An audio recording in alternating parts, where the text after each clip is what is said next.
Guys, I welcome you back. I don't know if anybody noticed or not, but I took about a 3-week break from social media, YouTube. Not so much that I was tired of it. I just decided to take a short break with everything. The last 2-3 weeks were pretty busy, and I'm not talking like here on the farm, but just with everything in general, including the farm. 2 weeks ago, I'm thinking it was 2 weeks, I had a hay customer just about every single day. So every day throwing hay down, loading trailers, dump trucks, whatever they come with. And it just takes a lot of time and not too much opportunities for videos. So I am back. Just want to let you guys know the hay equipment is all, that's what I'm working on now, getting everything ready for winter.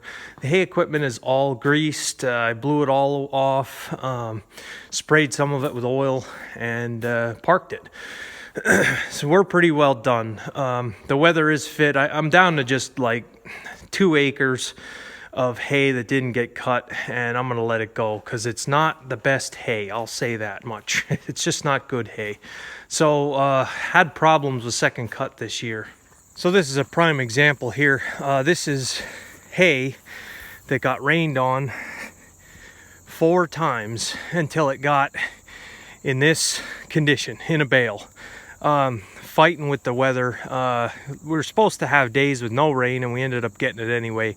And talk about tedding and tedding and tedding. This stuff was tedded 3-4 times for about a 7-acre field. I'd say it probably, with tedding it 4 times and raking it and all the nonsense, I probably put 30-40 acres on the tractor. But this is now on its way over to my neighbor for bedding. Just not high quality stuff. I did give a bale to the 1-horse customer, said the horses didn't want it. So every time I make hay, this is at least once or twice a year, this is what I have to do with it. At least it's out of the field and in a bale. So that's what I'll be up to the rest of this week and throughout the weekend, is getting the shop here in order, finalizing some things. There's not a whole lot to do now until harvest and getting this cover crop spread. You'll take notice the spreader is hooked up here, and still debating how this is going to work. Still looking for more seed. I think I want to put some more cover crops out than I had bought seed for. So like I said, I think I have 100 bushel of rye and about 200 pounds of radishes.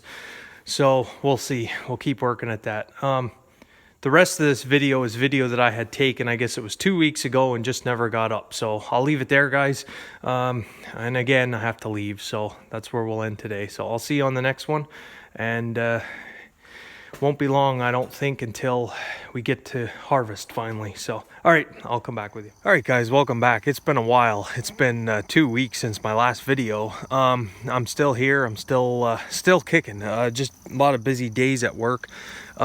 But anyway, just an update here. This is where the manure pile was. The corn was planted through here. Nothing came up.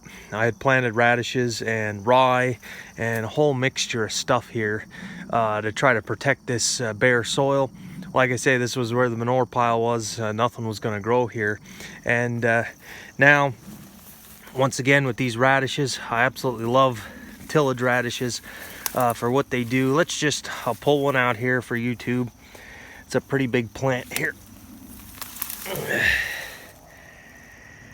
So there it is, fighting compaction, creating organic matter, storing nutrients in this plant. That is a pretty good size. Just stick it back there. Pretty good size plant, and there's tons of them in here. And all the other bare spots around the farm, this is the same story. You've got these radishes. I went and spread some rye over the top. That's what's coming up down in there. So again, this barren section of land now hopefully will be very fertile for next year. So we'll see what happens, but just a quick update here with it. So an update on the corn. I'll just come over to this, since it's already kind of peeled back here. Now this is 105-day corn. It has started to dent here. It is still wet. I mean, it's not it's getting tougher, but it's still probably 35% moisture or more. One thing I take notice, and if you guys that follow me and have been following me since last year, you remember the problem I had last year with test weight with the growing season and how small the kernels were. Looking a lot better this year, knock on wood. Those are fuller, thicker kernels. Some of the kernels on my corn last year were about as thick as a penny. Way different weather situation this year, and hopefully better corn. So you'll see the stalks are really starting to dry down, starting to get that yellow color. So yeah, it's still got a little ways to go till it's finished out, but we got time yet. All right, so you guys that, like I say, that have been following me for a while, down here, this is it was a pasture at one time. It was reseeded in hay. You guys know I put corn in the upper part of it this year. This is kind of a mess, and I feel ashamed the way it looks, but there wasn't a whole lot I could do with this area here. 2017, it was too wet. Down here in the bottom, it just runs off, and then it's like a belly here. It kind of goes up and it just sits in this trough. And as a matter of fact, back there,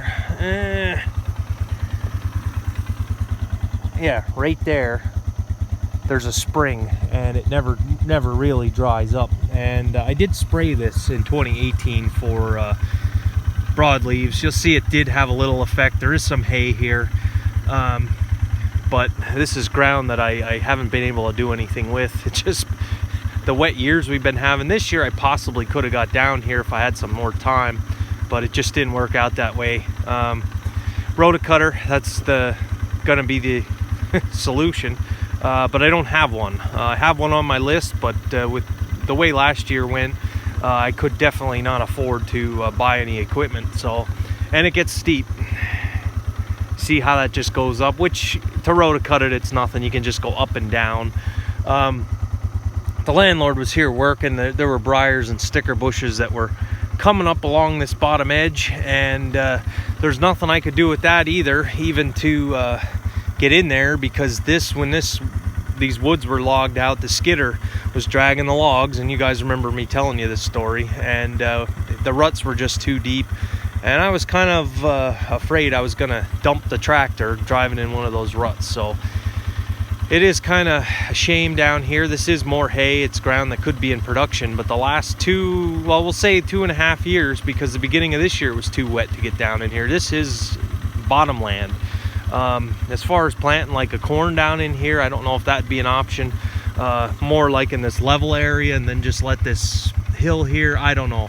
We got to do something with this ground before too long here, before it grows up into trees and forest again. But yeah, rotocutter is going to be on the list. I'm going to try to do something with it for sure.